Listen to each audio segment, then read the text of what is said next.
بسم الله الحمد لله والصلاة والسلام على رسول الله صلى الله عليه وسلم وعلى آله وأصحابه ومن تبعهم بإحسان إلى يوم الدين سلم تسليما كثيرا. أما بعد،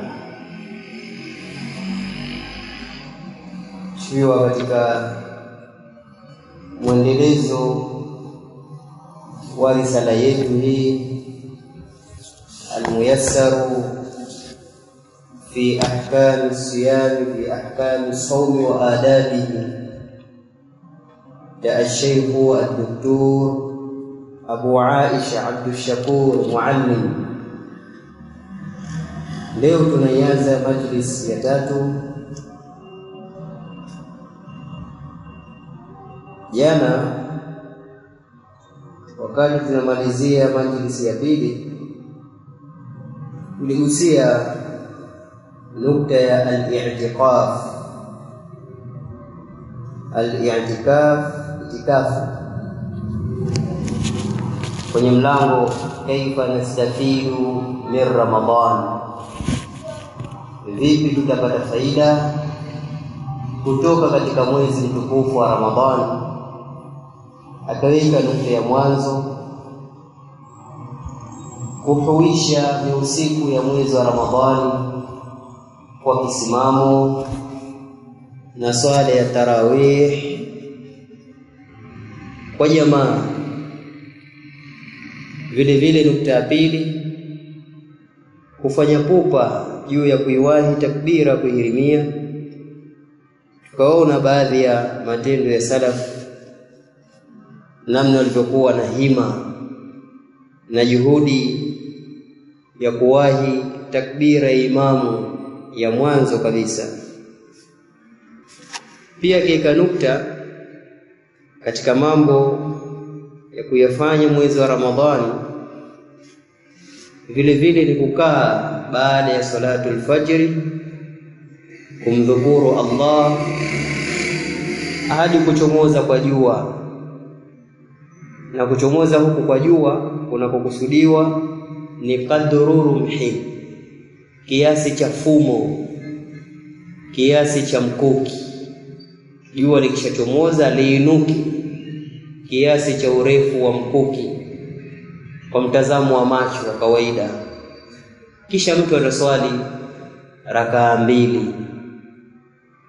Malipo yake tumeona, na ule utata uliopo, je, hakuna haja tena kwenda hija?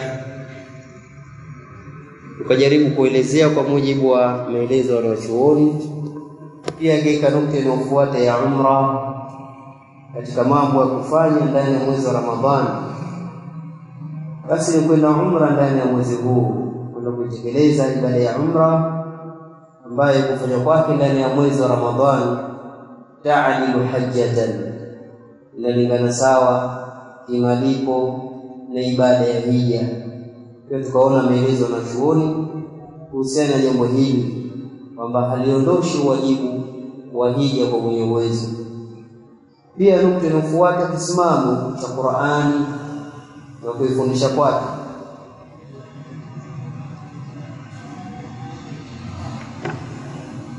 Tilawatul Qur'an wa mudarasatuhu, kisomo cha Qur'ani na kufundisha hiyo Qur'ani. Tukaona namna Jibril alipokuwa akimfundisha mtume Qur'ani, akimsomesha na kumsikiliza, na mtume akiiaridi ile Qur'ani, anasoma hali ya kuwa msikilizo na Jibril.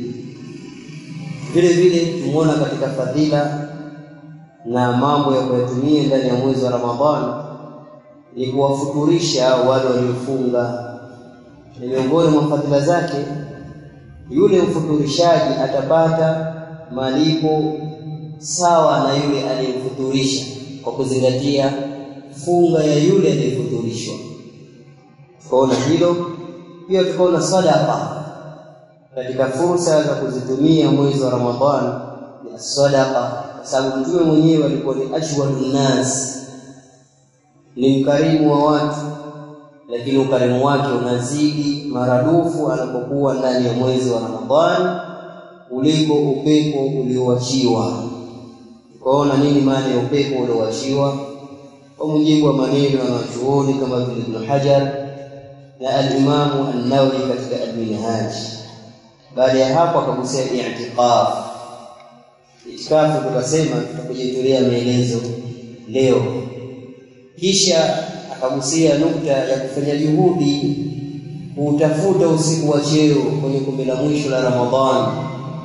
Vile vile katika mambo ya kuyafanya mtu, nukta ya mwisho kufanya da'wa, lakini hii inahitajia wale ambao tayari wana sehemu katika ilmu, wanafahamu wanachokikataza, wanafahamu wanachokiamrisha kwa mujibu wa sheria, wanatakiwa wafanye da'wa ndani ya mwezi wa Ramadhani, misikitini na mitaani. Ud'u ila sabili rabbika bil hikmati wal maw'izati al hasana. Tukaona maneno yanachuoni kama vile As-Sa'di anafafanua nini maana bil hikma. Tukirudi kwenye nukta ya i'tikaf ambayo tuliweka akiba jana, hapa kuna masali. Nini maana ya i'tikaf? Tunasema kabisa kwa sababu mbele itagusiwa huko kwenye 10 la mwisho la mwezi wa Ramadhani. Tukifika huko hatutasimama kwa sababu maelezo yake yatakuwa yameshatangulia hapa. Sawa? I'tikafu kwa lugha nasema al-iqamatu 'ala ash-shay'i wa hafsu an-nafsi 'alayhi, ni kudumu juu ya kitu na kuizuia nafsi juu yake kitu hicho. Au wanasema al-luzumu 'ala ash-shay', kulazimiana na kitu, wa hafsu an-nafsi 'alayhi, na kuizuia kuifunga nafsi juu ya kitu hicho. Kilugha ndo maana ya al-i'tikaf, na maana hii ya kilugha imetumika katika Qur'ani, ma hadhihi at-tamathil allati antum laha 'akifun. Imetumika hapa i'tikaf kwa maana ya kilugha, kudumu na kukaa na kujifunga na kitu fulani, kwamba hapo umefanya ukaazi, umeifunga nafsi yako na mahala hapo. Kilugha hiyo ndio i'tikaf. Kisheria i'tikafu maana yake al-muqam fil masjid, ni kufanya ukaazi msikitini, min shakhsin makhsusin, kwa mtu maalumu, ala sifatin makhsusatin, juu ya namna maalumu, ta'abbudan lillah, kwa ajili ya kumwabudia Allah. Al-muqam fil masjid, kukaa msikitini, kufanya ukaazi mtu msikitini, akaizuia nafsi yake ndani ya msikiti kwamba yeye hatoki huko. Min shakhsin makhsus, kwa mtu maalumu, ala sifatin makhsusa, lakini kwa namna maalumu, sio kujizuia kutotoka msikitini, lakini afanye anapotaka yeye. Kuna namna maalum ya kukaa na kudumu humo msikitini, imeamrishwa na sheria. Ta'abbuda lillah, kwa ajili ya kumwabudia Allah. Maelezo haya yametoa al-Imam Ibn Hajar kwenye Fathul Bari. Hukumu ya al-i'tikaf, hukumu yake ni mustahabun, si wajibu, kwa maana sio jambo la lazima kwa kila mmoja. Ni jambo amrun mustahabun, ni jambo lenye kupendezeshwa, na jambo hili asili yake lipo katika Qur'ani, asili yake ipo katika Sunna, na kuna ijmaa ya wanawachuoni juu ya kukubaliana kuijua sheria jambo hili na lenye kupendekezwa kwa Uislamu.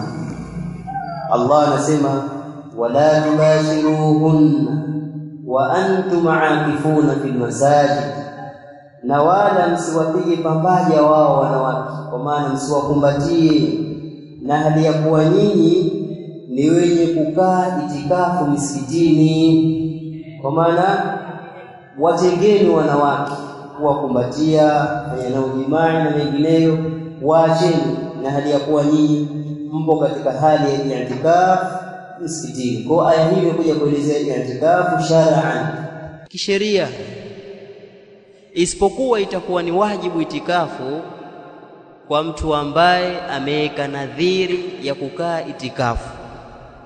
Yule ambaye ameweka nadhiri yake baada ya kufanikiwa jambo fulani kukaa itikafu, hapo itakuwa ni wajibu kwake. Lakini kinyume na hivyo itikafu si wajibu, amrun mustahabun. Pia i'tikafu wanachoona umetofautiana. Je, i'tikafu inalazimu misikiti yote au ni msikiti gani? Wanachoona wamekubaliana kwamba i'tikafu haifanyiki isipokuwa ndani ya msikiti. Hiyo ni ijmaa ya wanawachuoni. Ameinukuu al-Imam al-Qurtubi kwa kusema ajma'a al-ulama'u ala anna al-i'tikafa la yakunu illa fil masjidi. Wamekubaliana wanawachuoni kwamba itikafu haiwi isipokuwa msikitini, liqaulihi ta'ala, wa kauli yake Allah aliposema wa antum aakifuna fil masajid. Kwa itikafu mahala pake ni msikitini, hilo la kwanza. Lakini wakatofautiana ni msikiti wowote au misikiti maalum. Kuna kauli tatu katika hili. Kauli ya mwanzo kwamba i'tikaf haifai isipokuwa katika misikiti mitatu tu: Masjidul Haram wa Masjidun Nabawi wa Masjidul Aqsa. Misikiti mitatu duniani. Kinyume na misikiti hiyo i'tikafu haifungiki wala haijuzu, ima uende Maka au Madina au Palestina, Masjidul Aqsa. Hii ni moja katika kauli za wanawachuoni. Kauli ya pili nasema itafaa msikiti wowote, lakini sharti iwe ni masjidun jami'un, msikiti ambao unakusanya watu kwa ajili ya swala ya Ijumaa. Kwa maana ni msikiti ambao husimamishwa jamaa na Ijumaa inapatikana. Isiwe ni msikiti ambao siku ya Ijumaa inakubidi wewe utoki uende msikiti jirani ukaswali swala ya Ijumaa kisha urudi hapo. Huo sio. Lazima sharti msikiti unasimamishwa salatu aljumua. Hiyo ni kauli ya pili. Na kauli ya tatu kwenye hilo, ambayo ndio itakuwa ndio yenye nguvu insha Allah, msikiti wowote ambao ndani yake zinapatikana swala 5 za jamaa, si sharti pasimamishwe Ijumaa. Inawezekana siku ya Ijumaa ukatoka kwenda kuswali Ijumaa ukarudi hapo kaendelea na i'tikafu yako, na hiyo itazingatiwa kwa ni dharura kwa siku hiyo ya Ijumaa. Kwa misikiti ambayo ipo mitaani inaswaliwa kusimamishwa ndani yake swala za jamaa 5, basi hiyo itafaa kukaa itikafu ndani ya misikiti hiyo kwa kauli iliyo na nguvu. Vile vile i'tikafu wanachoona umetofautiana uchache wake. Je, itafaa kukaa itikafu nusu saa, lisali moja, au lazima iwe ni siku moja? Kuna kauli za wanawachuoni. Moja katika hizo, wapo wanawachuoni walioshurutisha kwamba lazima i'tikafu ichukue laila wa nahara, mchana mmoja na usiku mmoja, ndio i'tikafu. Kwa maana siku moja ndio uchache wa kukaa i'tikafu, isiwe chini ya siku moja. Kauli hiyo ipo, na kuna kauli ambayo haijaweka mpaka maalum na ukomo kwa uchache wa itikafu. Kwa maana hata kama ni sali moja basi itafaa, kwa sababu Mtume hakufunga uchache na ukomo wa i'tikafu kwenye udogo wake. Ama kuzidisha masiku, hiyo ni heri yako, lakini kupunguza siku mwisho ngapi, Mtume hakufunga. Kwa hiyo haitafaa kufunga kile ambacho Mtume hakukifunga. Kwa wakaenda na kauli hiyo, na hiyo insha Allah ndo kauli yenye nguvu, kwa sababu sheria haikuweka mpaka wa uchache wa masiku ya i'tikafu. Unaweza kuingia i'tikafu mchana baada ya salatu dhuhuri mpaka wakati wa maghrib, pengine ndio free yako, asubuhi unashughulishwa na biashara, jaiz, ni jambo lenye kufaa. Ama kuweka tahdidi ya kwamba lazima usiku mmoja na mchana mmoja, hakuna dalili katika hilo, na kauli hiyo imezidiwa nguvu. Vile vile i'tikaf hii ibada ya itikafu wanawachuoni wametofautiana kwa upande wa wanawake. Je, itafaa wanawake kukaa itikafu msikitini? Hadithi tuliyosoma wakati alipoweka nukta hii, anasema mtume, anasema sahaba anasimulia, kana ya'takifu al-ashra al-awakhir, mtume alikuwa anakaa itikafu 10 la mwisho min Ramadhan, ndani ya mwezi wa Ramadhan, hatta tawaffahu Allah, mpaka Allah alipomfisha yeye. Thumma atakafa azwajuhu ba'dahu, mahallu shahidi hapo, kisha wakakaa itikafu wakeze baada yake yeye, kuonyesha kwamba jambo la i'tikafu linawaenea vile vile wanawake, na wao wanaruhusika kukaa itikafu baada ya mtume, wao wakaendeleza ile jambo la i'tikafu. Al-Imamu al-Alimu al-Allama Shamsul Haq al-Azim al-Abadi katika kitabu chake Aunul Ma'bud, ambaye ni sharhi ya Sunan Abi Daud, alipoileta hadithi hii akasema, fihi dalilun ala anna an-nisaa karrijali fil i'tikaf, fihi dalilun ala anna an-nisaa karrijali fil i'tikafi, ndani ya hadithi hii kuna dalili kwamba wanawake ni kama wanaume kwenye jambo la itikafu. Suala la itikafu, wanawake na wanaume ni sawa. Kwa yale yote yanazungumzwa kwa wanaume kuhusu itikafu, basi hayo hayo yanawahusu wanawake kwa upande wa itikafu. Hakuna tofauti, na wao wanatakiwa waje msikitini. Hakuna itikafu ya nyumbani, hakuna itikafu ya nyumbani kwamba sisi wanawake tukae itikafu nyumbani. Hamna itikafu hiyo. Anakusudia itikafu katika wanawake aende msikitini, msikiti ambao umetenga sehemu kwa ajili yao, watakae itikafu kwa muda ambao wao watauweza, au kwa masiku ambayo wao wamekusudia kuyakaa. Vile vile al-Imam Ibn Baz rahimahullahu ta'ala katika fatawa zake katika Nurun ala Darbi ana maneno mfano wa hayo, anasema, amma idha tayassara li'tikaf ala wajhin ma fihi khatarun wala fitnatun fala ba's, ama ikiwepesika kukaa itikafu katika namna ambayo ndani yake hakuna hatari wala hakuna fitna yoyote kwa hao wanawake, fala ba'sa, basi si vibaya wao kukaa itikafu, wachunge fitna, wao wasifitinike na wanaume, wala wanaume hawatafitinika kupitia wao kwa katika huo mweko wao wa kuja msikitini na kukaa itikafu, pasiwe na fitna wala hatari yoyote. Faqad i'takafa azwajun nabiy fil masjidi, Ibn Baz anasema faqad i'takafa azwajun nabiy fil masjidi fi hayatihi alayhi salatu wassalam wa ba'da mamati, kwa hakika walikaa itikafu wakeze mtume msikitini, sio nyumbani, katika uhai wake mtume na baada ya kufa kwake. Mtume walikuwa kikaa itikafu msikitini wakati mtume yuko hai na baada ya kufa kwake. Haya, nadhani hayo masaili kwenye itikafu yatakuwa yametosha. Na itikafu itavunjika, itabatilika itikafu ya mtu kwa kutoka msikitini bila ya haja yoyote wala dharura yoyote ya kiibada au ya kibinadamu. Haina maana kwamba kwa kuwa upo itikafu ufanye unavyotaka. Ukitoka pasi na dharura yoyote, itikafu yako imebatilika. Ukirudi uanze tena ni itikafu mpya, sio ile tena. Itakayokutoa hapa ndani ni dharura. Na mtu akiwa kwenye itikafu hatakiwa pige story za ovyo, anatakiwa jishughulishe na ibada, kusoma Qur'ani, kufanya adhkari, kusikiliza darasa. Kama ni mwalimu anza kusomesha, hilo halizuilie kusomesha, atasomesha. Kama ni mwanafunzi darasa ipo atasikiliza, kufanya ibadati na mambo ya khairi, kikubwa kusoma Qur'ani, kumdhukuru Allah, kudumisha swala za faradhi na sunna. Asitoke nje kama hakuna dharura. Pengine kenda chooni, ni dharura hiyo, atatoka nje ya msikiti kwenda chooni, atarudi.